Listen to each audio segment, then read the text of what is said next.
وہ کتاب وہاں سے غائب تھی۔ مجھے اس بات کی فکر ہے کہ اس کمرے میں ناہیدہ، راحیلہ اور ثنا بھی رکی تھیں۔ اگر وہ کتاب ان کے ہاتھ میں آ گئی ہوئی تو سارا الزام شیرو پر آ جائے گا، اور میں یہ نہیں چاہتی۔ دیبا مامی، وہ کتاب تم نے دیکھی ہے؟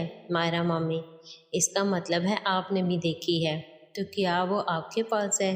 دیبا مامی: ہاں، نہیں، وہ میں نے پھینک دی۔ مائرہ مامی ناراضگی سے: یہ آپ نے کیا کیا باجی؟ مجھے وہ چاہیے تھی۔ دیبا مامی: تمہیں کیوں چاہیے تھی؟ مائرہ مامی شرماتے ہوئے: وہ کیا ہے باجی، اس کتاب کو دیکھتے ہوئے ہم کھیلے تھے اور اس میں ہمیں بڑا مزہ آیا تھا۔ کل بھی شیرو وہ کتاب ڈھونڈ رہا تھا مگر ملی نہیں۔ دیبا مامی: تو بڑی تیز ہو گئی ہے، انگریزوں کی نقل کرنے لگی ہے۔ یہ والا آئیڈیا کہیں اسی کتاب سے تو نہیں لیا؟ مائرہ مامی: وہ تو میں پہلے سے ہی کرنا چاہتی تھی، اب تو آپ نے کتاب پھینک دی، نہیں تو کتنا مزہ آتا شیرو کے ساتھ۔ دیبا مامی: کیا شیرو کو بھی وہ پسند تھی؟ مائرہ مامی: اور نہیں تو کیا۔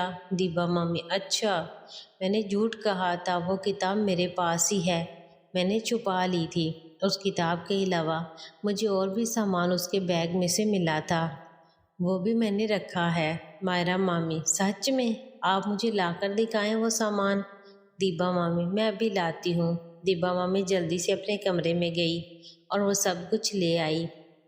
مائرہ سب کچھ چیک کرنے لگی۔ مائرہ پڑھی لکھی تھی، وہ دیکھ کر سب سمجھ گئی۔ مائرہ مامی: باجی آپ جانتی ہیں یہ سب کیا ہے؟ دیبا مامی: نہیں تو ہی بتا دے۔ مائرہ مامی: یہ تو پروٹیکشن ہے، یہ تو آپ کو پتہ ہی ہوگا، اور یہ دوا ہے، یہ نیند کی ہے لگتا ہے، یہی دوا اس نے آپ کو کسی چیز میں ملا کر دی ہوگی، اور یہ ہے پاور بڑھانے کی دوا، اس میں سے بھی ایک گولی کم ہے، لگتا ہے شاکر نے اس دن خود کھائی ہوگی۔ دیبا مامی حیرانی سے: کیا؟ تو یہ سب کر رہا تھا وہ کتا؟ مائرہ مامی: اب آپ یہ سب چھوڑیں، اسے میں رکھ لیتی ہوں، شاید اس کی ہمیں ضرورت پڑ جائے آگے۔ دونوں نے کچھ دیر بات کی اور پھر دیبا مامی گھر کے کاموں میں لگ گئی۔ مائرہ مامی نے بھی کچھ دیر آرام کیا اور پین کلر کھا کر وہ بھی گھر کے کاموں میں ہاتھ بٹانے لگی۔ میں اور بابا جب گھر آئے تو مائرہ مامی کچن میں ہی دیبا مامی کے ساتھ کام کروا رہی تھی۔ بابا نے آتے ہی ساری بات بتائی، جسے سن کر اماں، دیبا مامی اور مائرہ مامی بہت خوش ہوئیں۔ بابا کو کوئی فون آ گیا اور وہ چلے گئے۔ مائرہ مامی کی چال بدلی ہوئی تھی، وہ تھوڑا لنگڑا کر چل رہی تھی۔ نائلہ مامی: ارے مائرہ تجھے کیا ہوا، ایسے کیوں چل رہی ہے، کہیں چوٹ لگی ہے کیا؟ دیبا مامی: چوٹ کہاں، شہزادی تو گھوڑ سوار کرتی پھرتی ہے۔ اتنا کہہ کر دیبا مامی ہنسنے لگی اور مائرہ مامی شرما کر دیبا مامی کو چٹکی کاٹنے لگی۔ نائلہ مامی: کیا مطلب، یہ گھوڑ سواری کہاں سے آ گئی؟ مائرہ مامی: باجی ایسے ہی بول رہی ہے، میں تو بستر سے گر گئی تھی تو ذرا کمر میں چوٹ لگ گئی ہے اور یہ میرا مذاق اڑا رہی ہے، جب خود پر گزرے گی تو پتہ چلے گا۔ دیبا مامی: نہ بھائی نہ، مجھے شوق نہیں گھوڑ سواری کا، یہ شوق تمہیں مبارک۔ دیبا مامی مائرہ مامی کو چھیڑ رہی تھی، مگر اماں کو ان کی باتیں سمجھ نہیں آ رہی تھی، مگر مجھے اندازہ ہو گیا تھا کہ دیبا مامی کیا کہہ رہی ہے۔ میں نے مائرہ مامی کا ساتھ دینے کے لیے دیبا مامی سے کہا، شوق ہو یا نہ ہو، آپ کو ایک بار تو سواری کرنی ہی چاہیے، تبھی تو پتہ چلے گا کیا فرق ہے گھوڑ سواری میں۔ مائرہ مامی: بالکل، اب تو آپ کو ایک بار یہ گھوڑ سواری کرنی ہی پڑے گی، ورنہ آپ کھیل سے باہر۔ دیبا مامی: ایسے کیسے، کوئی زبردستی ہے کیا؟ نائلہ مامی: ارے یہ کیا لگا رکھا ہے تم لوگوں نے۔ اس کے بعد وہ کچن میں کھانے کی تیاری کرنے لگی۔ دوپہر کے کھانے کے بعد میں آج آرام کرنے کی بجائے گھر سے نکل پڑا باہر گھومنے۔ پہلے میں راجو کے گھر گیا، مگر وہ کہیں باہر گیا ہوا تھا کام سے۔ راجو جب نہیں ملا تو میں نے سوچا آج کھیتوں میں ہی چلتا ہوں، موسم آج تھوڑا اچھا تھا، اس لیے میں آج دوسرے راستے سے گھومتے ہوئے جانے لگا۔ میں آخری گلی سے گزر رہا تھا تو مجھے ایک بزرگ آدمی نے آواز لگائی، میں آواز سن کر رک گیا۔ آدمی: ارے شیرو بیٹا، اس وقت کدھر جا رہے ہو؟ شیرو: آداب چچا، میں ذرا کھیتوں میں جا رہا ہوں۔ آدمی اچھی بات ہے، مگر بیٹا تمہیں کیا ضرورت ہے کھیتوں میں جانے کی؟ تم تو ہمارے گاؤں کی شان ہو۔ شیرو چچا جی، کھیتوں کو تو دیکھنا ہی پڑے گا نا۔ اگر میں یہ سب نہیں سیکھوں گا تو کل کو کیا کروں گا زندگی میں؟ آدمی اچھی بات ہے، مگر کھیتوں میں بعد میں جانا، پہلے میرے ساتھ میرے گھر آؤ۔ اس آدمی کو دیکھ کر میرے دماغ میں ایک بات آ رہی تھی۔ ویسے تو میں گاؤں میں کم ہی کسی سے ملتا تھا، مگر گاؤں میں رہتے کہیں نہ کہیں آمنا سامنا ہو ہی جاتا ہے۔ میں نے بہت انکار کیا، مگر پھر ان کے بار بار کہنے پر ان کا دل رکھنے کے لیے میں ان کے گھر کے اندر آ ہی گیا۔ گھر کے اندر لے جا کر انہوں نے مجھے صوفے پر بٹھایا۔ چچا کا گھر اچھا بنا ہوا تھا۔ گھر کے آگے آنگن تھا، ڈرائنگ روم، کچن آگے تھے، پھر ہال، پھر 3 کمرے تھے۔ اوپر بھی شاید کمرے ہوں 1-2، اور پیچھے سے گائے بھینسوں کی آوازیں بھی آ رہی تھیں۔ آدمی تم بیٹھو، میں ابھی آیا۔ چچا مجھے بٹھا کر اندر گئے، شاید کسی کو بلانے گئے ہو، تبھی وہ واپس لوٹے۔ ان کے ساتھ 2 عورتیں تھیں، دونوں نے لون کے کپڑے پہنے ہوئے تھے۔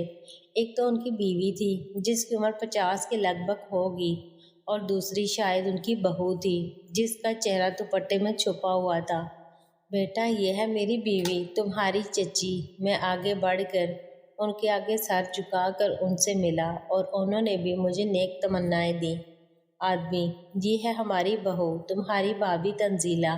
تنزیلہ نام سنتے ہی میرے دماغ کی بتی جلی۔ یہ تو وہی تنزیلہ بھابھی ہے جسے اس دن ماما مل رہا تھا۔ اس کا مطلب میں صحیح سوچ رہا تھا کہ چچا کون ہے۔ میں نے آگے بڑھ کر تنزیلہ بھابھی کے پاؤں چھونا چاہا، مگر وہ پیچھے ہٹ گئی۔ تنزیلہ بھابھی ارے ارے رہنے دو دیور جی، اس کی ضرورت نہیں ہے۔ تنزیلہ کی ساس پاؤں چھونے دو بہو، کتنا ہلاکی بیٹا ہے۔ میں نے تنزیلہ بھابھی کے پاؤں چھوئے اور انہوں نے مجھے نیک تمنائیں دی۔ تنزیلہ کا سسر بہو شیرو ہمارے گاؤں کی شان ہے، اس نے اتنی سی عمر میں اتنا بڑا کام کیا ہے کہ ہر کوئی اس پر فخر کر رہا ہے۔ پھر تنزیلہ کا سسر میرے بارے میں ان دونوں کو بتانے لگا۔ شیرو ارے بس بھی کیجئے چچا جی، یہ تو سب استاد جی کی وجہ سے ہوا ہے، میں بھلا اس کے قابل کہاں؟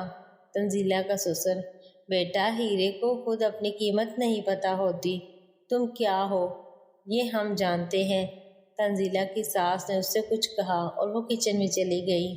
میں تنزیلہ کے ساس سسر کی باتیں سنتا رہا، اور تنزیلہ بھابھی ایک ٹرے میں کچھ کھانے کا سامان اور میرے لیے دودھ کا گلاس بھر کے لے آئی۔ پہلے جب تنزیلہ بھابھی آئی تھی تو اس کے سر پر دوپٹہ تھا، مگر اب دوپٹے کے بغیر تھی۔ تنزیلہ بھابھی میرے آگے ٹرے رکھنے کے لیے جھکی تو میری نظر ان کے گلے میں سے جھانکتے ہوئے حسن پر گئی۔ میں ان کو دیکھنے لگا۔ اچانک تنزیلہ بھابھی نے میری طرف دیکھا، اور جب ہماری نظریں ملی تو وہ مسکرانے لگی۔ اس کی کیا ضرورت تھی؟ تنزیلہ کا سسر ضرورت کیسے نہیں تھی، تم ہماری شان ہو، اور تم جیسے نوجوان یہ سب نہیں کھائیں گے تو کیا ہم بڈھے کھائیں گے؟ تنزیلہ بھابھی لے لیجئے دیور جی، یہ دودھ آپ ہی کے لیے ہے۔ تنزیلہ بھابھی نے یہ کہتے ہوئے اپنے سینے کو تھوڑا ابھار لیا۔ میں ان کا یہ سٹائل دیکھ کر چونک گیا۔ تنزیلہ بھابھی من ہی من میں کتنا ہینڈسم ہے، اور اوپر سے پہلوان بھی، اگر اس نے اس کی بات مان لی ہوتی تو میری چاندنی ہو جاتی۔ کہاں یہ اور کہاں وہ بڈھا اس کا ماما۔ ہائے ری تنزیلہ تیری بری قسمت، ہاتھ آیا موقع گنوا دیا۔ اب میں کیسے بھی کر کے اسے اپنی طرف مائل کروں گی اور اپنے حسن کا غلام بناؤں گی۔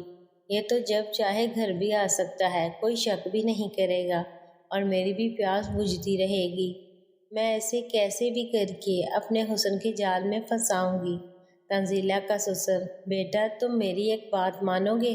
شیرو جی چچا جی بولو۔ تنزیلہ کا سسر بیٹا تم کبھی کبھی آ جایا کرو، تمہیں تو پتہ ہوگا ہمارا بیٹا باہر ملک میں ہے، اب ہم بڈھے میاں بیوی یہاں اکیلے بور ہو جاتے ہیں۔ آج تم سے بات کر کے بہت اچھا لگا ہے، اور تمہارے خاندان کی تو گاؤں میں ہر کوئی اچھائی کرتا ہے۔ اگر تم تھوڑا وقت ہم بڈھے میاں بیوی کے لیے نکال سکو تو بڑی مہربانی ہوگی، ہمیں لگے گا ہمارا بیٹا ہمارے پاس ہے۔ شیرو ارے یہ کیسی بات کر رہے ہیں آپ، اس میں مہربانی کی کیا بات ہے؟ میں آپ کا بیٹا ہی تو ہوں، آپ حکم کیجئے۔ تنزیلہ کی ساس: جگ جگ جیو بیٹا، تم جیسا اخلاقی بیٹا سب کو ملنا چاہیے۔ تنزیلہ بھابھی: دیور جی، صرف کہنے سے کام نہیں چلے گا، اگر بیٹا بولا ہے تو بیٹے کے سب فرض نبھانے پڑیں گے، بہو کو بھی خوش کرنا پڑے گا۔ تنزیلہ بھابھی نے اتنا کہتے ہوئے ایک عجیب سی مسکراہٹ دی۔ کہانی کا بقیہ حصہ اگلی ویڈیو میں اپلوڈ کر دیا جائے گا، چینل کو سبسکرائب کر لیں۔ شکریہ۔